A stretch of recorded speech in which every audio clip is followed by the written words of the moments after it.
শুভ সকাল বন্ধুরা, সবাই কেমন আছেন? আশা করি সবাই ভালো আছেন এবং সুস্থ আছেন।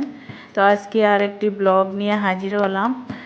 তো সকালবেলা যখন মর্নিং ওয়াক করতে গিয়েছি তখন আকাশের মানে ওয়েদারটা খুবই খারাপ ছিল। তো বাড়িতে আসতে আসতেই খুব বৃষ্টি হচ্ছে, খুব জোরে।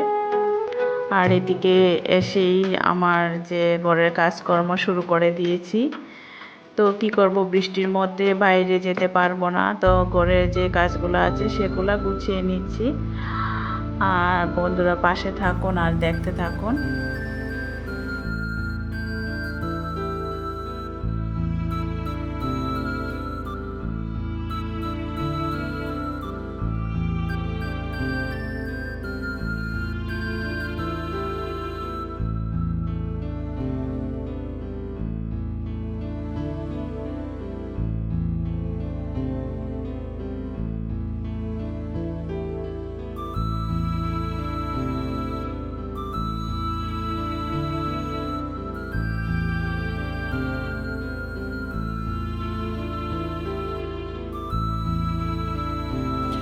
তো ঘরদোর গুছিয়ে পরিষ্কার করে এখন চলে গেলাম উপরের রুমে। সেখানে কিছু কাপড় ছিল, তো সেগুলো এনে এখন আলনাতে গুছিয়ে রাখবো। দেখো বন্ধুরা, ঘর যদিও গুছানো থাকে আর আলনা যদি অগুছালো থাকে তাহলে ঘরের সৌন্দর্যটাই নষ্ট হয়ে যায়। তো সব কাজ শেষ করে স্নান করে এখন চলে যাব ঠাকুর ঘরে। তো পুজো দিয়ে রান্নাঘরে চলে যাব। তো আজকে পুজোটা শেয়ার করতে পারিনি, প্রতিদিনই তোমাদের সঙ্গে পুজোটা শেয়ার করে নিই।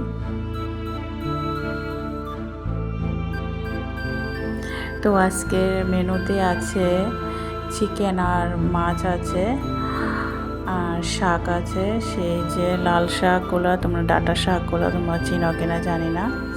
তো লাল শাক খেতে আমার খুব ফেভারিট। তো আজকে দুপুরের মেনুতে এই থাকবে, তো দেখতে থাকুন।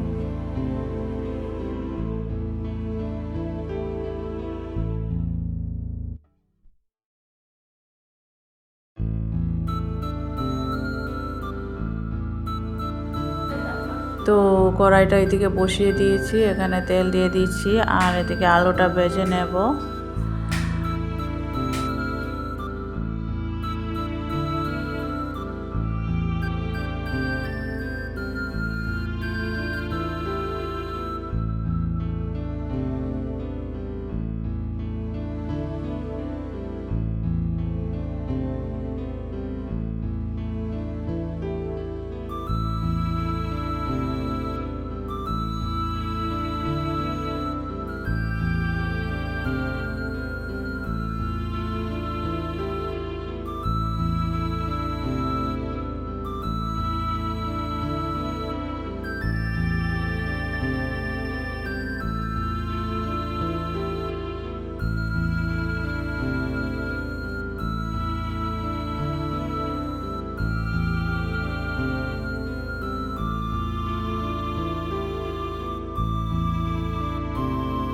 তো আলু ভেজে রাখা তেলেতেই আমি পেঁয়াজটা ফোড়ন দিয়ে দিয়েছি। তো চিকেনে যা যা মশলা লাগে সবগুলোই দিয়ে দেব।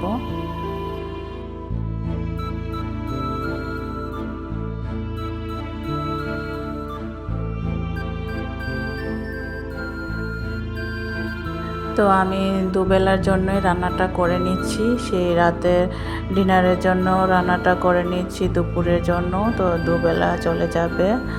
আর তো আজকে বিকেলের দিকে একটু ঘুরতে যাব, শপিং করতে যাব। তো তার জন্য একেবারেই রান্নাটা সেরে নিচ্ছি আমি।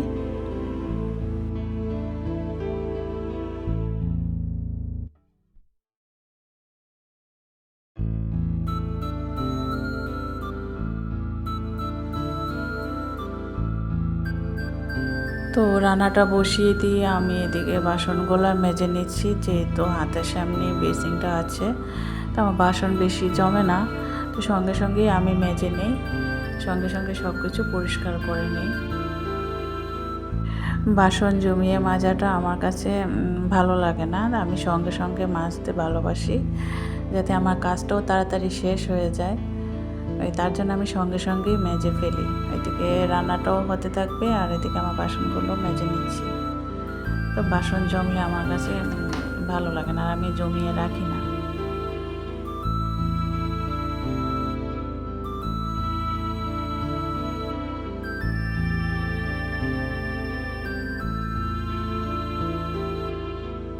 তো ওইদিকে চিকেনটা প্রায় কষানো শেষ। এখন সামান্য পরিমাণে একটু জল দিয়ে দেব, সেই একটু পরিমাণ মতো জল দিয়ে দেব।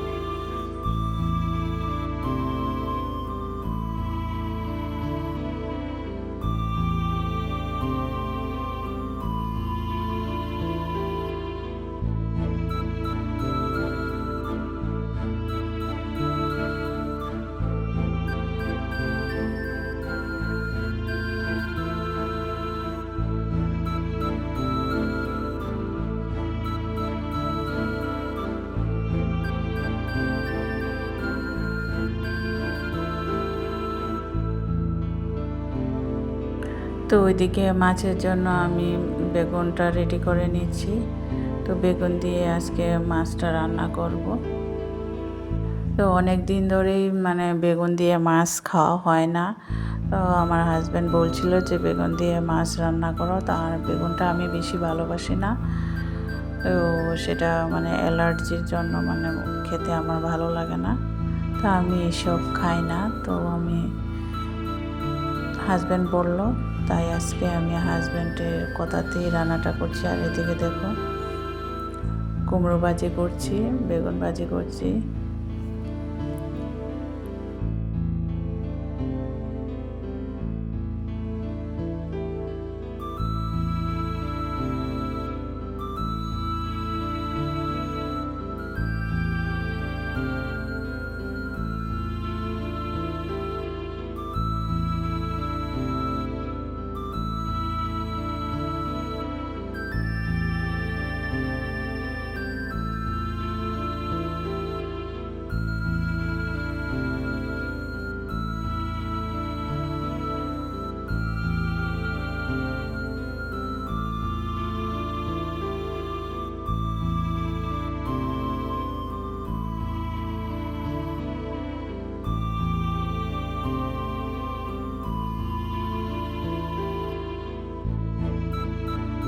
সামান্য পরিমাণে জল দিয়ে দিয়েছি। তো তারপর আমি নামিয়ে নেব। এখন মাছগুলো দিয়ে দিয়েছি, একটু কষানো হলে আমি নামিয়ে নেব। আর এদিকে দেখো সন্ধ্যার সময় আমি একটু রেডি হয়ে নিয়েছি, যেহেতু একটু মার্কেটে যাব শপিং করার জন্য। তো ফার্স্টে ঢুকে গেলাম আমি সেই শপিং মলে। তো সেখান থেকে কিছু জিনিস কেনার আছে, তো সেগুলো কিনে নেব।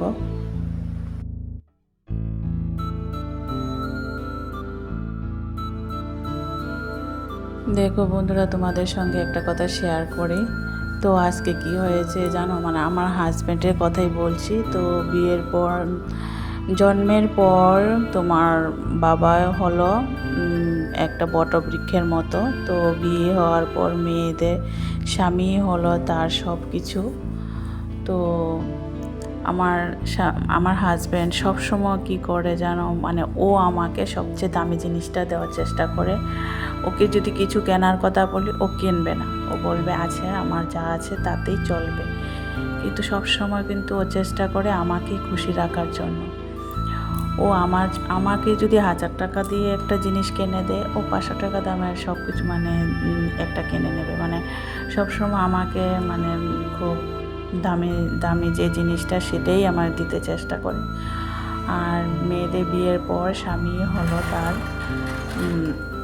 একমাত্র ব্যক্তি যে 500 টাকার শার্ট কিনে পরবে আর তার স্ত্রীকে দেবে 5000 টাকা দামের শাড়ি কিনে দেওয়ার মানে সেই ক্ষমতা রাখে একজন মানে হাজব্যান্ড, যদি সেই হাজব্যান্ডটা ভালো মনের হয়ে থাকে।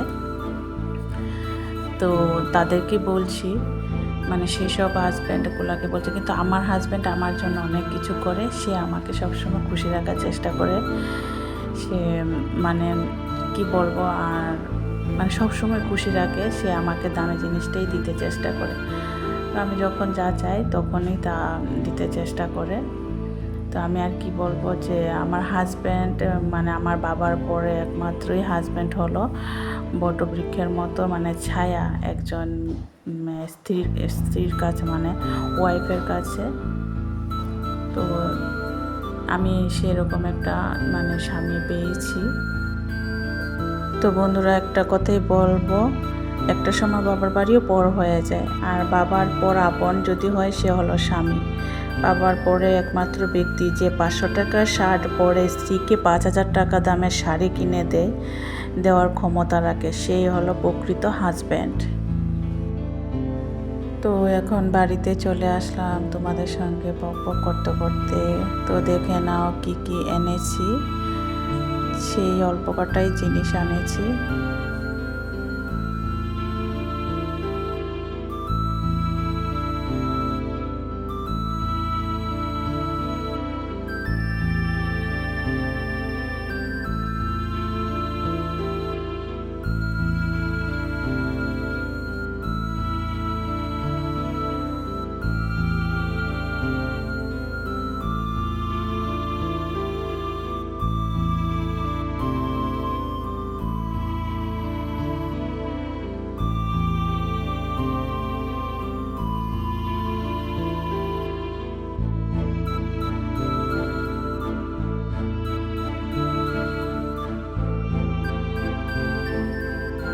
তো এখানে দুটো নাইটি এনেছি আর একটা বেড কাভার এনেছি, আর আমার হাজব্যান্ডের জন্য সেই দুটো প্যান্ট এনেছি।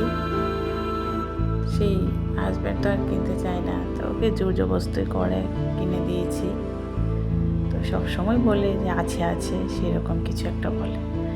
আর বলো তো বেড কাভারে মানে কালারটা কেমন হয়েছে, সেখানে একটু কড়া কড়া কালার দেখাচ্ছে, আসলে সেরকম নয়।